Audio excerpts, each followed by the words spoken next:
来关心北韩是向南韩放一寡内底低本数的垃圾家规，南韩是佮重新启动即马边境的新战公报。南韩的军方昨昏嘛表示，北韩的军队要伫初9的时进入两韩的军事分界线，南韩的军队尾也是开枪警告对方者提转去。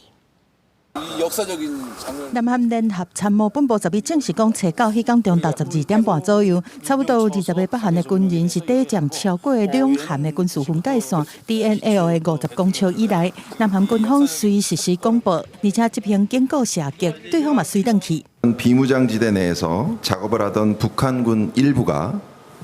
군사 분계선을 단순 침범하여 우리 군의 경고 방송 및 경고 사격 이후 북상하였습니다.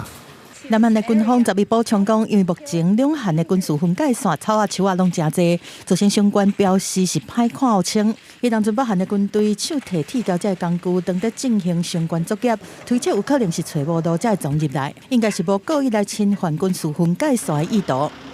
朝鲜半岛最近局势是清起来，北韩伫5月底到6月初是4摆向南韩空投上千粒装大三米的鸡龟仔，南韩后壁嘛空投大量反北韩宣传品的鸡龟仔送转去互因。伫北韩军队下过两韩军事分界线迄天，南韩一顶已经断6档对北韩的边境行政化为公布，时间有2点钟较长。分析认为，南韩军方晚2天才对外发布北韩军队越界的消息，是要互两韩关系恶化。公司新闻警员强编译。